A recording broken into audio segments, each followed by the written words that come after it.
Hey y'all, it's Kelly Clarkson with Wayfair, where delivery and setup are as easy as a few taps on your phone. Picture this. You're relaxing in an old hammock, scrolling Wayfair's app when you spot it. A brand new patio set. Next thing you know, Wayfair delivers it right to your patio and sets it up. Oh, you need a new grill too? All right, Wayfair's got you covered. With Wayfair's room of choice delivery and fast expert setup on qualifying orders, life gets a little easier. Visit wayfair.com or the Wayfair app. Wayfair, every style, every home. What can you learn from a rock star about being in business? Stay tuned and find out. Welcome. Okay, here's the question. Serious? How are we dark horses? You know, the ones everyone is betting against, the ones they don't expect to win, place, or even show on the track, and they'll even laugh on us when we talk about trying. How do we show the world our greatness and triumph? Come on. Well, that's the question, and this podcast will give you the answers. Let's go. This is The Dark Horse Entrepreneur. My name is Tracy Brinkman. And push it up. What is up? What is up? What the hell is up, my Dark Horse friends and family? Welcome back to your weekly dose of Rockstar Business Learning. I'm your Dark Horse host, Tracy Brinkman, and you, well, that, my friend, is infinitely more important. You are a driven entrepreneur or one in the making. Either way, you're here because you're ready to start, restart, kickstart, or just start leveling up with great marketing, personal, or business results in order to build that beautiful business of yours into the empire it absolutely deserves to be. Okay, before I kick things off and we get into this amazing episode, I wanted to let you in on a little something, and that is a podcast guesting course that is about to come out. Now, I have seen firsthand the power of podcast guesting in your ability to grow your audience, to grow your brand, and get your message out in front of your tribe. So I wanted to give my Dark Horse friends and family a heads up that you can get in there now and get on the wait list for this upcoming awesome course. So what you want to do is you want to head over to darkhorseschooling.com, scroll on down to the bottom of the page, and there you'll see that waitlist sign up for. And just for jumping onto the waitlist, I'm going to be sharing with you some great tips that you can put into action right now so that you can start building your tribe via podcast guesting. So again, head over to darkhorseschooling.com, scroll on down to the bottom of the page, and jump on the waitlist today. I promise you, you're going to want to be a part of this. All right, enough about that. I got a huge episode for you today. Today, Gabe Helguera, the drummer from the rock band iPrevail, shares so many amazing gems from creating a supportive community or working on your craft or the power of persistence in ensuring your success that I cannot wait for you to hear this awesome episode. Plus, I'm going to let you in on next week's interview episode guest who has harnessed the power of creative energy and a powerful determination to overcome this immense amount of adversity in her own life. As per usual, the Dark Horse corrals are chock full of personal, business, and marketing, GOLD, spilling from every corner of the Dark Horse Entrepreneur HQ. So let's get to the starting gates and go. All right, my Dark Horse friends and family, today's guest is Gabe Helguera, and hopefully I didn't tear that name up. Now, some of you might recognize him from his YouTube channel where he has over 300,000 subscribers. Others will know him as the two-time Grammy-nominated drummer from the platinum-selling band iPrevail. Oh, yeah. And others... Well, you know what? Let's step back here. That's not really why he's here. Not here. No, he's not here because he's a rock star. I wanted him here because he's the founder of Drum Beats Online and this amazing entrepreneurial journey that he's gone on while still being a full-time touring drummer. Gabe, welcome to the Dark Horse Entrepreneur, man. Holy smokes! What an intro, man. Well, I gotta do you right. You know, I've been lucky enough. I've been watching your career for some time. iPrevail is one of the bands that I love, and then I'm also a user of the service that you're doing, the Drum Beats Online. I'm obviously I don't have the skill set you got. I'll just say it like it is. I picked up the drums, about 2 years ago, seriously, and I enjoy the heck out of it. I have my little drum set sitting behind me here, and I'll get online, 4 or 5 times a week, and just let it go. And it's awesome. I step away with a big smile on my face. That's what it's all about, man. Well, dude, That's awesome that you like iPrevail. Super stoked to hear that. Yes, I've seen you on DBO Academy around, so it's super awesome to be chatting with you. And yeah, man, good for you. Like for being able to pick up drums, I think it really unlocks like a different world. At least it did for me. Like I feel like my life is split up into two parts, like the part before I played drums and the part after I played drums. You know, it's like like the ultimate outlet. No matter who you are, it is really cool to see, like, you know, the cool thing about having a website or a membership that a lot of people use is that you see all sorts of different people like sharing one same passion and one same thing that like brings people together, which, you know, I think you don't see that a lot, at least recently, you know, something that brings a ton of different people from all over the world together. It's like, yeah, that's really cool to see. And you're right. I think I think another thing that's really cool about a space like you've created is that it doesn't matter whether I'm the newbie, I'm raising my hand high saying, yes, I am the newbie, or you've got the folks out there that have massive chops. They're all in there supporting each other. Oh man, you're doing great. I remember putting up, you know, one of the things you say, hey, put up your first video. And I put up my little video. I think I was doing an Alice Cooper song. Very simple, very, you know, and I'm not selling Greg out at all. I'm not, but you know, but everyone was very supportive. Man, you did awesome. I'm like, I actually messed up a lot. Oh, I love that. It's just you know, it's just like starting off anything like in the beginning stages. It's like once you accomplish something, like no matter how small it is, if you're doing it like for the first time, no matter how messy it is, no matter how sloppy it is, it's like, it still feels great. You know, absolutely. It's like, oh man, so cool, you know, and that can apply to anything. So dude, I think stoked that you're having a good time with it. I'm having a blast with it. And I think, and I want to give you a chance here to tell your story, but I have to sell the passion behind the drums here. So about 2 weeks ago, right? My wife and daughter and we were watching, I forget what it was. We were watching some show, and the things that were being depicted in the show were just pissing me off. There's no other way to say it. I was really it was getting under my skin, right? I was like very agitated. And my wife's like, yeah, I noticed, because she was sitting right next to me. And after about 2 hours of watching it, I'm like, I'm done. And I was all riled up, right? I could just feel it churning. And I came up here, right? I put my headphones on, and I just started going and having a blast on. And after about 2 hours, came back, those feelings were just gone. I was just filled with that. I feel better. Okay, now I can go back out and watch whatever else I want to watch. And it was like, all right, now I know why people do this kind of thing, whether it's the drums or the guitar or paint or draw, because it's therapeutic. 100%, man. Yeah, it's like the cheapest form of therapy.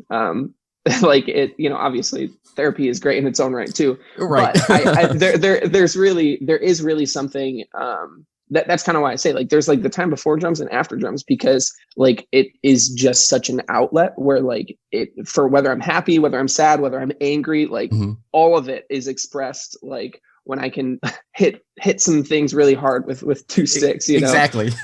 and when I'm away from it for too long, it feels like there's something missing, like there's something off. Like I can't really recreate it. Like exercise does to a degree, but yeah, there's something about just like connecting like physical movement with music. It's really cool. So I wanna shut up a minute. You know, I'm trying not to fanboy too much here, but I'd like you to give you a moment just to tell your story as much as a little bit you can. If you want to go through some of the iPrevail stuff, and really what brought you to create this platform you've created, and why you love doing what you do so much. 100%. Yeah. So I'll try to fly through it my because I've been playing drums for like 15 years. So I don't want to take you back too far, but long story short, my mom is a great mom. She randomly bought me a drum set one year for Christmas. I didn't even ask for it. So she committed herself to a very loud basement at all times. But nice. The beautiful thing about that and her intention with that is I have an older brother who plays guitar and was very musical at the time. and she really wanted like a way for us to come together, and it really worked. So kind of right off the bat, we started playing in a band together. And like within the first year that I was playing drums, we started playing shows, and like people were coming, and like our band was growing. And I was 13, 14 years old. So I'm like already, and everyone else in the band was probably college age, you know, like 18, 19. And for a 13-year-old, you're like, whoa, this is awesome. That is right awesome, away, right? yeah, right away, I got, admittedly, so a little bit of an ego, but it also solidified like, oh, this is what I want to do. Like, I'm passionate about this. It really just sent me on a trajectory, but admittedly, so I got a little bit of an ego. So years go by. Everyone kind of goes off to college. My brother gets married. The band kind of breaks up. Right. Sure. And so then I'm like, 18, really kind of feeling the itch. I'm like, I really want to start playing again. Like, I just graduated high school. I knew, like, for me, I was like, I don't want to go to college. Like, I want to play drums. You can go to college to learn more about drums and stuff, but I was like, I want to play in a band. Like, you can't go to college to play in a band. Right. Right. So I graduated high school, and I'm like a busboy or whatever, and worked a myriad of just terrible jobs to try to sustain myself while trying to like get bands off the ground. Sure. The starving artist syndrome. 100%, man. Yeah. Like, living with my mom, like working, like as a busboy. And then I worked in like a warehouse, packaging dog treats, making $8 an hour. So that was a highlight of my life for sure. So it really kind of culminated for me when I auditioned for a band. And like I said, I kind of had this ego. I'm like, I'm really good. I've been good since I like started. And so I auditioned for this band, and I like kind of like walk in I was like nervous, but I was like, I think I got this. Right. And I did it. They said, hey man, like you don't have like what it takes, basically. Like you need to work on some stuff more. And that was a really pivotal moment for me, a very humbling experience of being like, wow, I need to like keep working on my craft. I gotta like keep like being diligent about this rather than just trying to coast. So that was like very eye-opening for me, helped me start working on it a little bit more. Fast forward to a few years, I'm living in a house with 7 other musicians at this point, which was really cool. But one of them, like I said, I was working some terrible jobs, but one of my roommates, he, for a living, taught ukulele online. He had his own ukulele website. Right. And he was like crushing it. He's, I don't know, like early 20s, making like close to 6 figures teaching ukulele. And I'm like, I'm missing something, because I'm making $8 an hour trying to pursue what I want to do. And like, you're hanging out at the house all day doing what you want to do. Right. And like just totally crushing it. So he was always trying to be like, hey man, like you should do this for drums. You should do this for drums.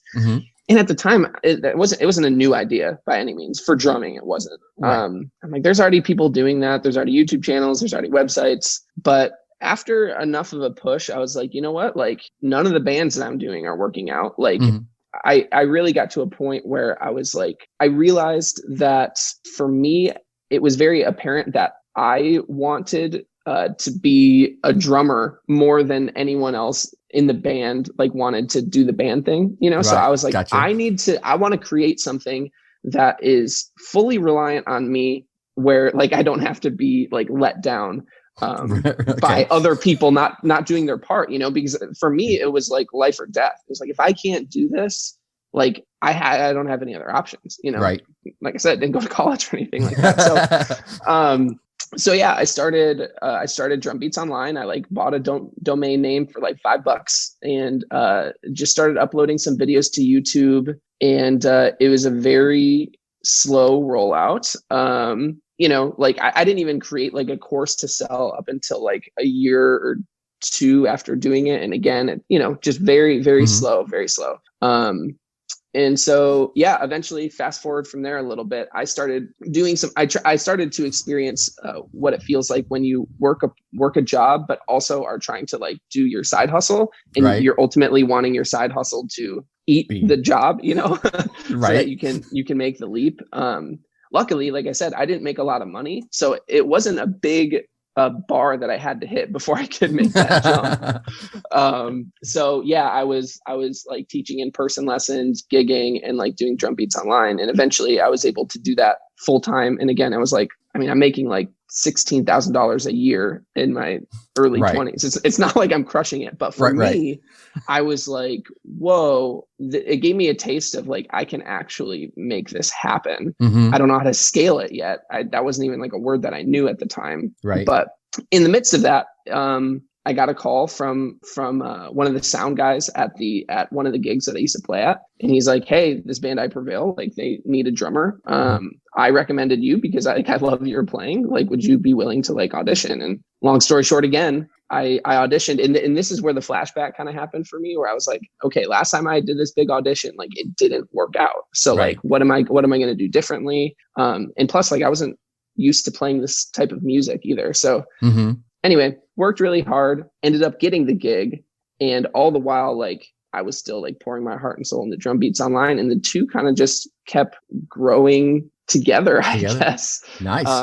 So yeah. I mean, that's kind of as short of a way of possible of saying. No, that's pretty awesome though. I think, it's funny as you were telling your story about having the motivation. I was listening to your talk about your hunger for playing the drums. It reminded me of a quote I saw that Elon Musk had made, and he probably made it a long time ago, but it was like someone asked him, what motivates you to be an entrepreneur? And Elon Musk's reply was, if you need motivation, do not be an entrepreneur, right? So you have that natural passion for the drums. So that creating that drum beats online seemed like a natural progression for you to say, hey, I can teach drums. I still get to do that, man. That's my passion. And so I can pass that on to others. So when you hit those walls and those stumbles and, all those things that happen in business and in life, you just keep going because of that drive. 100%. Yeah. It's so funny. I joke around about like when I was younger, I was trying to play drums to avoid like business in the real world. And now I'm like, I have fully embraced business so that I can play drums, That's awesome. Yeah, it's been a really cool relationship. I think like over the past 2 or 3 years, especially, is really when I've started to say like, hey, if I want to like really try to do this, like I need to dive headfirst into learning about marketing, learning about like creating a business, learning how to be a leader. Like I hired like 2 or 3 people this past year or two, and it's like, okay, now this is like more than just me. This is like, I actually have like a real business on my hands, and it's like, it's a heck of a juggling act. I'll say that, but it really has like kind of unlocked a new passion that I never was expecting it to, like I said, I was always just trying to play drums, but now I'm like, I love like business is really awesome. Like I am very curious to see where this all leads if I end up like starting other businesses down the road. Like I'm not sure, but it's been really fun. How has it come into the obviously 2020 is probably not a great example, right? Because you didn't get to do a whole lot of touring, if any, last year for obvious reasons. But, when iPrevail was out there, and I know I was at a number of the shows in 2019. Oh yeah. I was at, when you guys did that big show, what was it, in South Carolina? Is it Rock on the Range or no? I can't think of it. Rock on the Range is in Ohio. That's Ohio. There was the Carolina Rebellion. Yeah. That was a great show. Anyway, that was fun. Yeah, I think that's the one of the publicity shot I see that you sent me. But anyway, how do you balance? Obviously you're doing good with the business and you're getting more hooked on it, but obviously you still have this great career on the other side of the fence. How do you go about balancing those two passions? Yeah, it's definitely hard, but I'll say this: when you're on the road, you're away from your family, your friends. I mean, you're obviously friends with the people who you're with, but there's a lot less distractions, if that makes sense, or structure. Like for me, it's kind of like, well, like a perfect weekend for me is just being able to like relax at home and like kind of just, do whatever I want. Spend time with my wife, like eat dinner out or whatever. But like just having that that time to relax. When you're on the road, you don't really get that opportunity. Yeah. You're on the tour bus and you're in a new city every single day. So there's not really like, I don't know. So with that, I think like for me, I get up before every other guy on the bus. I go to bed before every other guy on the bus too. So yeah, I think like it's really important for me to have that like 2 or even 3 hours in the morning before anyone else is up to just like have my own time. And that's true for when I'm home too. Like it's just me and my wife at home, but I'm up like 2 or 3 hours before her to just have like that time to just be really focused, really locked in. So nice. Same is true for the road. And I mean, thankfully it's a little bit trickier because the day is choppier, but on the road, there really isn't too much that I have to do. I have to essentially sound check every day for 40 minutes. Right. And then I have to like get ready to play the show and then play the show at night. So like all that time before and in between, it's pretty much open. You're just in a new space. You're in a different city. No. Okay. Yeah. So my laptop's my best friend. I'm just trying to grind away on that. And then, when you have days off, it's like I said, it's kind of like, well, what else am I going to do? Like I may as well just kind of plug away. Work on this, right? Yeah. No, that makes sense. I know everyone thinks about, the rock star life. You're always doing things and you're always being mauled by fans. No, it's so boring, man. I was actually talking to Eric Singer, the drummer from Kiss. Oh, and, nice. This was years ago, and he pretty much shared a bit of the same thing. He's just like, you do the sound check. You do the show, you do some of the PR stuff. Like obviously Kiss has the whole experience where you can come get the pictures taken with them and yada, yada, yada. Yeah, we do that too. Yeah. So there's, and that's another section, right? There's another hour or two out of your day there, but the rest of the time is like 100%. whatever's going on. Right. And I'm honestly so grateful that I have like, we'll call it a project, right? But something that I actually like am invested in, because it's like otherwise like I would actually probably get really bored with all of that free time, so it's actually really kept me going in a lot of ways too. Probably that boredom would probably lead into trouble, right? That's probably where a lot of people start getting into trouble. Well, I got nothing to do. Oh, look, let's glue the furniture to the ceiling, right? Anyway. Yeah, I mean, totally, dude. I'm thankful and very lucky too that I have all the band members, like we're really on the same page in terms of like the lifestyle. If I was playing in a band that was like total party band, like there's no way, it would be a terrible environment for me to get work done. But like the band is self-managed. So like they're always working on like what new merch they're working on or what the new opportunities are. So like they're very focused on business as well. So we all kind of have like our own things that we're focused on as well. Yeah. That's cool. I know I was watching a documentary about, I'm going to forget the name of the band. It was Viva La Underdogs, the folks from the band from Australia. I haven't heard of them. But they're also a self-managed band, and in the documentary, they were showing them, the guys like before the show, huddled in the green room, talking business. I'm like, okay, for me, this is where bands of the future are really going to be successful versus the party bands of yesteryear, gluing furniture to the ceilings, because I think the marketplace has changed, right? And I'm speaking from the outside in, but just from a pure business perspective, I think that has changed a lot. 100%. Yeah. I think like more and more you're going to find that like music or bands getting popular is not an accident nearly as much as it used to be. Like this is strategic. This is marketing. This is like, thinking of each like album as like a launch, like launching a new product. Right. Like this is very much so how we are focused on the business, because like a band at the end of the day, it's like,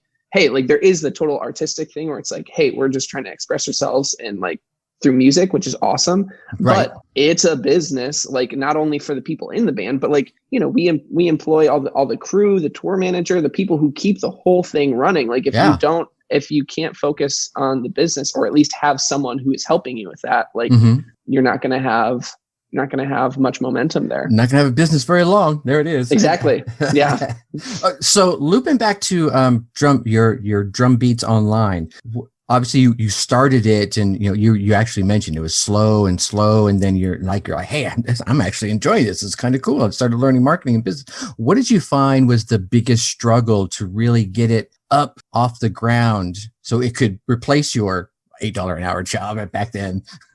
Yeah, 100%. Well, the funny thing is that I would say I did things almost in reverse, and this is just because I didn't really know better. And that's in the sense of like a lot of online entrepreneurs and a lot of online businesses now focus on like getting a really good product that they know how to market. And then it's like, once they have all of that figured out, then they focus on growing an audience, whether that's your email list, whether that's a social media platform, whatever that is. And that it's an audience to sell to. Well, sure. For me, like I said, because I was like uploading videos to YouTube and I didn't have a product or anything like that for a while, like I ended up actually building a decent audience. And then I was like, oh, I should probably figure out what a product looked like. Yeah, what a product looks like, Nice. So there's pros and cons to both. The cons are that as you're building an audience, I'm not really making any money, but the pro is that once I was able to really think about like, how do I want to help people here? And like, what do I wish I had when I was younger? The product kind of started to create itself. I mean, I started to be very intentional about creating it, but the benefit of that was I already had a built-in audience. However, this does not mean like what I feel like I see all the time is people who have big audiences are like, yeah, I have a product, I had an audience, I put the product out to the audience, and now I'm rich. You're now listening to the Dark Horse Entrepreneur Podcast. And for me, it certainly wasn't that way. But it was so much more, like once I released a product, I had a big audience, but like the conversion rate was pretty bad. So that's where I started to talk about like, okay, I really need to get like my hands dirty with like learning about marketing and like how I can actually utilize this audience to the best of my ability. So yeah, I think for me, the creating the membership itself, which is if we haven't touched on it, the membership is basically for drummers of all different levels to be able to learn and like advance to each stage and get better. So that was really fun to build because it's kind of like a path of like, okay, what did you learn? What are you supposed to learn when you're a beginner? What do you learn when you're intermediate and advanced, but yeah, I think the big challenge for me was learning like, how am I positioning this to people? What is the result that they get? What in like, how does my product help them get that result? As opposed to, hey, I have a drum membership, like, check it out. Right. Yeah. No one, like, for the most part, people are going to be like, oh, that's cool. Like, good for you. But as opposed to if I'm like, hey, you know how when you're playing drums, progress can be kind of slow and you can get really frustrated and you fall into a drumming rut, like that's a big problem. Like, so you're identifying what's the problem that most drummers are facing. So for me, that's kind of what I think about, is the drumming rut is something that really frustrated me, something that I see a lot of other drummers experience. It's like, hey, this product, DBO Academy, is actually going to fix that problem for you. It's going to make falling into drumming ruts like not even a thing. And you're going to make consistent progress so that you're never guessing on what to practice. Because again, that's another thing for drummers, is that they don't really know where they should go next. And maybe they feel like one day they're playing really good and one day they're playing really bad. I'm trying to smooth that process out. So I'm raising my hand as he says that.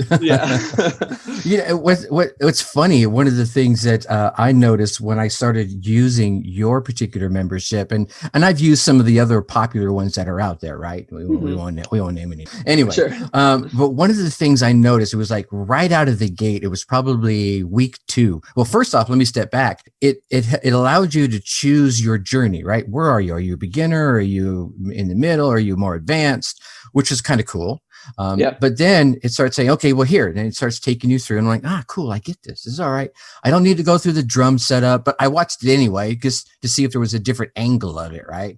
I have an electronic drum kit. So obviously going through how to tighten your drum heads, whatever, I don't do that. But anyway, what I noticed in like week 2 is that you introduced a beat for me, that was very challenging, but it wasn't fast, right? I believe it was the pop beat, but it was, things were offbeat. So like I was hitting the cymbal on an or, on an opposite beat versus the usual, where you're like 1, 2, 3, 4. Now you're doing the snare, then the cymbal, then the drum beat. And I was like, whoa. And for me, what I thought was really cool about that, and I look at this, I tell this in life, it's like, you need to lean out just a little bit out of your comfort zone, a lot. Because that way your comfort zone gets bigger. And I'm like, man, I hate doing this. It's like, that was your point in the lesson. It was like, we're going to try something. It's going to be a little difficult, right? Because we're doing, and you actually explained what it was that was going to be difficult. And it's exactly right. I was like, oh my God. But after, I know about 10, 20 minutes of just practicing it, I was like, easier. Well, the next day I came back and practiced it again. And it was almost like I had to relearn it, but then I was okay in about 4 minutes. And then the next day I was okay in about 2 minutes. So it was that leaning out of the comfort zone. And what I liked about your lesson plan was you brought that in early. You set me up to say, look, I'm going to push you into your uncomfort zone a little bit so that things start happening. So you get out of that rut faster. And I was like, this is what I've been looking for. That's awesome, man. I'm super, super glad to hear that. And I think that is like, that's just kind of, that's the life lesson in drums. That's the life lesson in business. Like what I've been telling people is like all the times that I've done or tried something that makes me feel uncomfortable generally helps the business grow the best. So like I said, like kind of diving into marketing, like when you're first kind of like kind of pitching, it's like really uncomfortable. You feel awkward. You're like, what am I doing? But the reality is like, you do have to look at your product and be like, why do I have this product? Is it like, am I actually trying to help people? And if you are, then like, it's kind of your responsibility to tell people how you can help them. Right. Like I wouldn't say that you feel that like I tricked you with my marketing by buying my product. It's like, well, no, I created a service for you and you're using that service and you're making progress with that service and you're really enjoying it. And it's like, this is a mutual partnership that's really working out. And if I didn't pitch it out to you and market it to you, then you wouldn't be making as much progress on the drums. You wouldn't be having as much fun. And then I would be losing out on clients and money as well. So it's a lose-lose for both of us. Right. So it's really interesting to think about that. And I think like for a lot of us in the early stages of trying to do those things that are uncomfortable, it can feel very awkward. But then like, as I started getting more and more students into the membership, more and more customers, and seeing that like, this is actually working, like this is actually helping people, like it helps you gain that much more confidence to be like, like this just validated my product. This does work. This does help people. And then you feel so much more confident to be able to pitch it, to be able to market it, because you've seen the results. But if you don't do it in the first place and people don't come in, then you'll never actually see if you're helping, That's right. You don't know how much help you can be to your tribe until you get out there. Right. And you've got to have that confidence. You got to muster it up. I like to say, you don't have to be courageous forever. You just got to be courageous for about 30 seconds. And after that first 30 seconds, man, the rest of it just kind of happens. Right. Yeah. Yeah. So I know you mentioned to me when we were first setting up this interview that one of your goals was to triple the business in the next year. That's pretty aggressive. I mean, that's awesome. First off, you have a goal. So many folks out there, they're like, hey, I'm doing good. They stop setting those goals, and then they wonder why stuff stops happening. Right. But you clearly have an aggressive goal. I mean, you want to touch on some of the ways you think you're going to be able to attack that and go after it and reach it?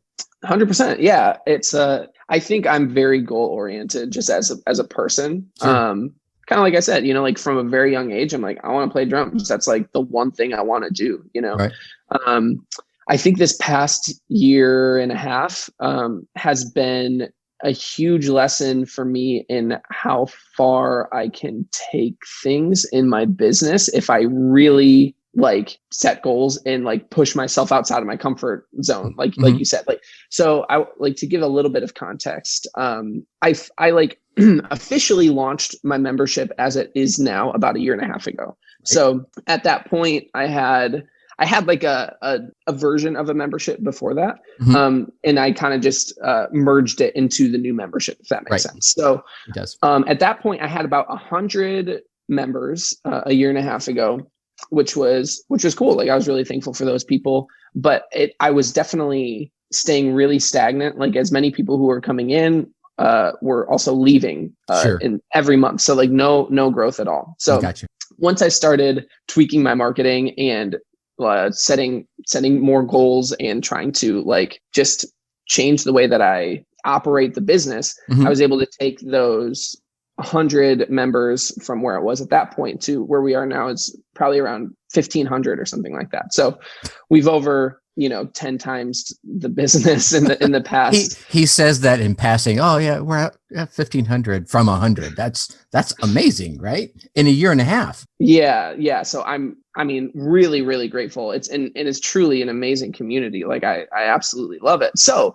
I say that to say like, wow, when I really put my nose to the grindstone, like I can really grow this thing. So when I look at this next year, it's like, yeah, I would like to 3 times that number. One is by continually like doing what I'm doing. The way my membership works is through launches. So like I said before, I had a membership that was always open. So you could join at any time. And you can always leave at any time. But what I do now is what's called a closed cart membership. So I do launches where generally, like if you wanted to join my membership right now, you actually can't. There's no way for you to do that. What you would do is join the waiting list, and that's my email list where I collect my leads and then kind of build anticipation for when the doors are going to be open. So I open. Honestly, I don't even know. It's like 2 to 3 times a year.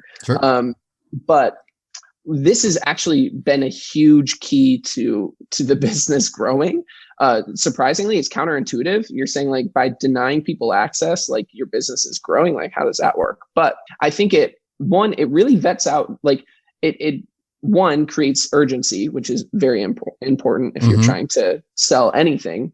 And 2, honestly, I think it really it's the people who join really want to be there, which I love. Like for me, it's really important to have a great community of people rather than just like people coming in and out all the time. It feels really like scattered and doesn't really create a good experience for anyone. So it's multi-pronged, right? From a marketing and business perspective, it's really helpful in growth and creating urgency and just generally creating intrigue. 2, it creates a better community. And 3, it's really helpful for me too, because I don't have to constantly push out this product. Like it's the launch, by the end of the launches, like I push hard and I'm exhausted after the end of it, you know what I mean?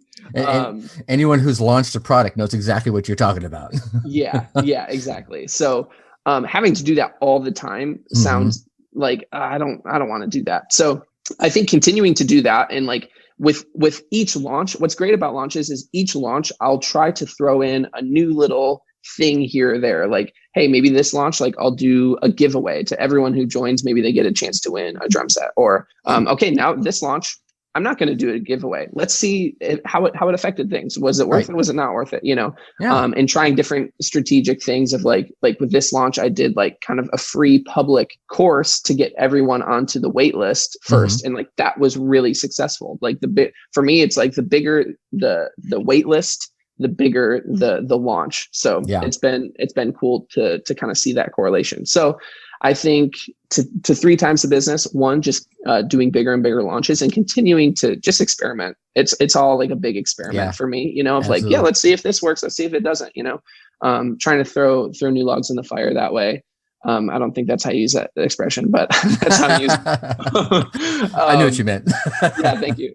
I'm also just trying to, like I said, I was able to bring on a couple people this past year, which is great because that frees up some of my time to be able to create new streams of revenue. That's something that I really want to try to do this year as well. So generally, like I'm I make a lot of content. So I release a new video on YouTube every week and a new video for the members every single week. That's just a lot to keep up on. So I hired my brother, the one who I grew up playing music with, to be like my full-time editor so that I'm not constantly editing, because then I can't actually grow the business. So diversifying my streams of revenue.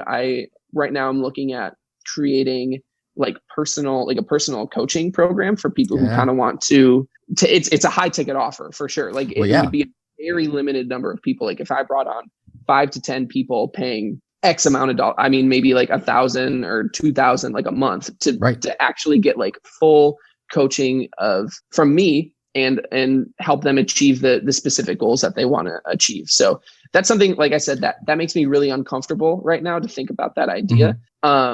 But again, that's one of those things where it's like, well, if it makes me uncomfortable, let's try it and see if it grows the business. And, like ultimately, like I really want to make sure that if I'm able to do that, I'm able to really, really help people and like help them get their money's worth as well. And then other stuff like merch and stuff like that. Like I don't have any merch. So yeah, just diversifying streams of revenue, trying to bring it in from multiple angles rather than just the membership. Although I think the membership is amazing and it will probably, that's kind of the lifeblood of the business, I think. Absolutely. So it's funny is if I remember earlier in the conversation, you were saying that you were working your $8 an hour job and doing gigs and doing some teaching, right? If I remember correctly. Yeah. So now you're going to be doing the offer you just mentioned as a potential. You'd still be doing that teaching, but at a whole new level, right?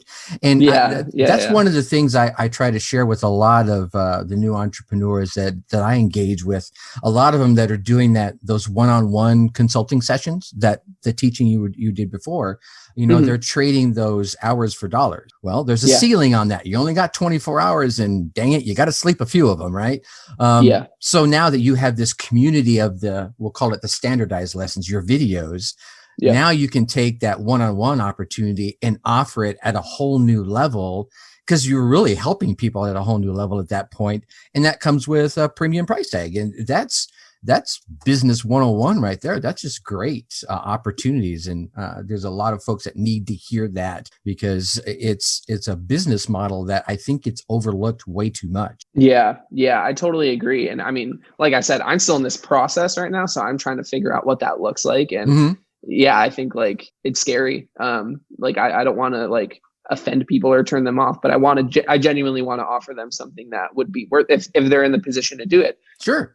Something that would be worth it for them. And yeah, like you said, the difference is when I was first starting out, just teaching lessons to kids and stuff like that, how much more experience I've been able to gain from that time to now having thousands of students, hundreds of thousands if we're going on YouTube, and being able to like have a bunch of experience playing in a professional band, touring, going to the Grammys and stuff like that. It's like I've been able to thankfully have so much more experience that I can now pass on to other people that I didn't have before, Yeah, so, absolutely.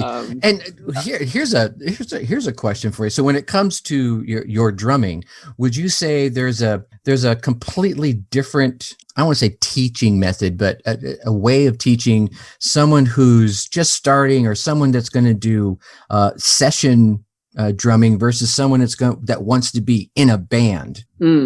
Yeah, there are different components. It's a lot of, I would say, like the basics and the foundation, like that's going to be the same probably, right? Like the way that I go about that. But as they start entering in that like mid-tier, like intermediate, we'll call it, that's where you really start to like refine your style and your direction, I would say.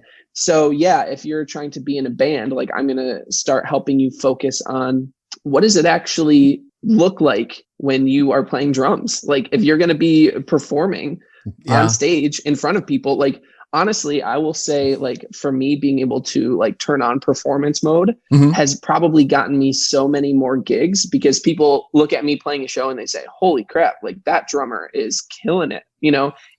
Even if you're not playing that great, to the average eye, if you are like engaging in the performance and like have a ton of energy, what people then think about is like, that drummer is awesome. Like you think about so many of the iconic drummers, like it's a lot of it is you have to be good at your craft. But if Yes. you aren't good at or if you're good at your craft but you don't have any showmanship, then like you're gonna kind of fade into you're another oblivion, drummer. you know? Yeah. So yeah, if you're playing live, I'm gonna focus on that stuff, but I'm also going to focus on like, well, like, okay, what if you're trying to play in a rock band? Like, yeah, we're gonna focus on like the rock genre a lot more.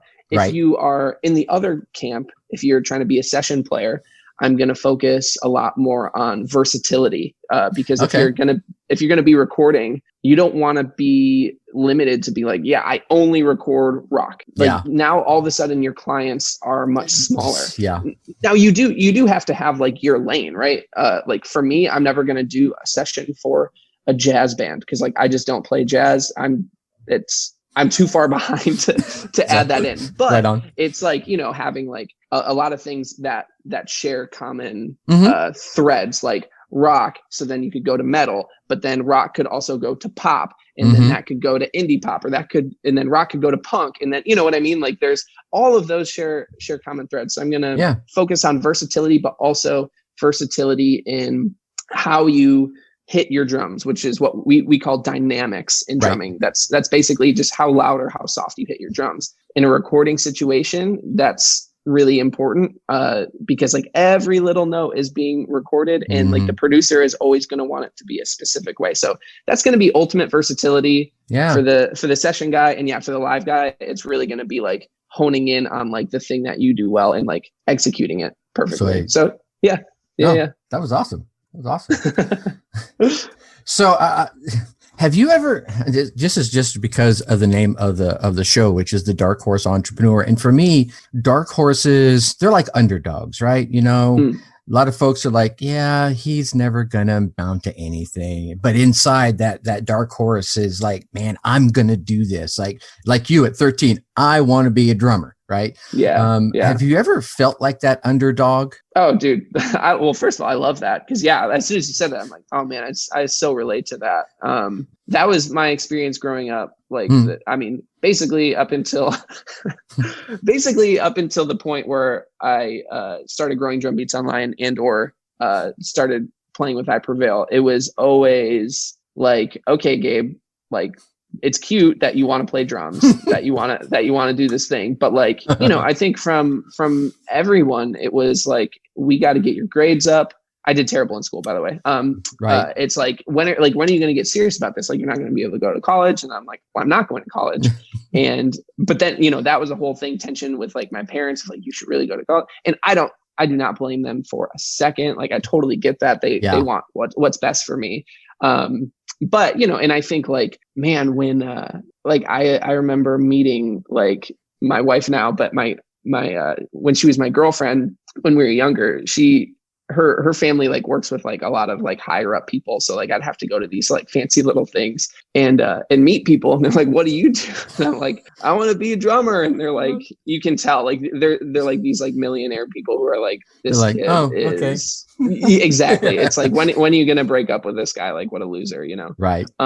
So yeah, I've always kind of felt like, man, this, like, no one really fully like believes in me until I actually started to like make some serious progress. Right. And I'm really thankful. Like, I don't resent or like hold any grudges against anyone. Sure. But I think I have so much support now from my friends and family, which feels really great. And like, even I've had people like apologize to me, being like, hey, like I felt like I never like took you seriously, but I'm seeing like how you really continued to like push forward and continue to just go after your dream, when like I stopped doing, like, from their perspective, they're saying like, I stopped doing that. I saw other people doing it or stopped doing that, but you like just kept doing it. And like, I really respect you for that. So nice. Yeah, I've definitely had a big portion of my life kind of feeling like all the odds were against me and I didn't have a lot of people rooting for me. And you just got to push through it, right, man? You just got to chase your dream, whatever your dream is. That's probably the big one. All right. I want to be mindful of your time, Gabe. I definitely appreciate you coming and hanging out.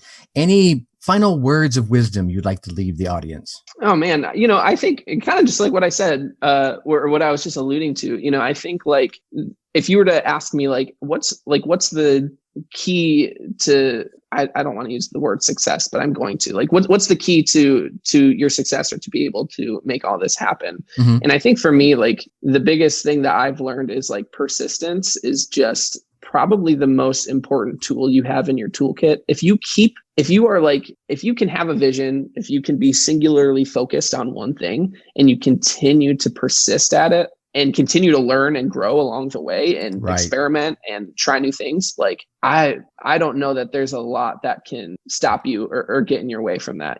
I think like, yeah, for me, it was like from the time I was 13, working on like this one thing up until I was able to do it, full time when I was, I don't know, 24 or something like that. We're looking at 11 years of just trying to do one thing and having a lot of failures along the way. But yeah, I think persistence is your best friend in all of this. It's really like, how long are you willing to stay uncomfortable? And I think if you're willing to stay uncomfortable the longest, you win. You see so many other people, and like for me in what I do in music, I've seen so many people who are like, I want to play music. And, they try it for X amount of years and then ultimately are like, well, I gave it a shot. Like I'm kind of done. And like, I kept going past that and like it ended up working out. So nice. All right, Gabe, thank you so much, man. I definitely appreciate your time. 100%, Tracy. Thanks for having me on, man. All right, there you go, my Dark Horse friends and family. Gabe Helguera dropping some drum beat bombs on us today. What thoughts did you come away with? Let me share with you a few that I came with. And there were so many amazing gems in here.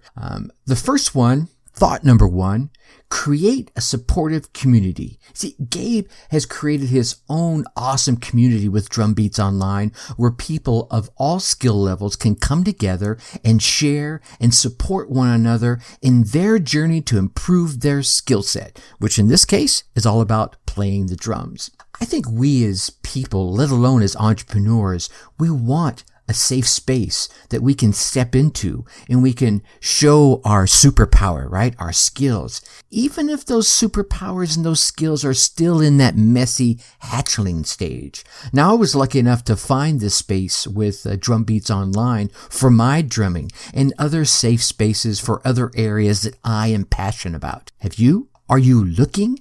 Are you creating a safe space for your audience and your tribe to come to and share their vulnerable side? We're going to dig into that topic tomorrow on the live episode we'll be doing in the Facebook group, episode 178, creating a safe space for your business clients and prospects. Thought number two, keep working on your craft. Gabe tells his story about having already been in the band with his brother at the age of 13, and it was going well, right? And as time went on, his brother and his other older bandmates went on into other life activities while he was still wanting to be in a band.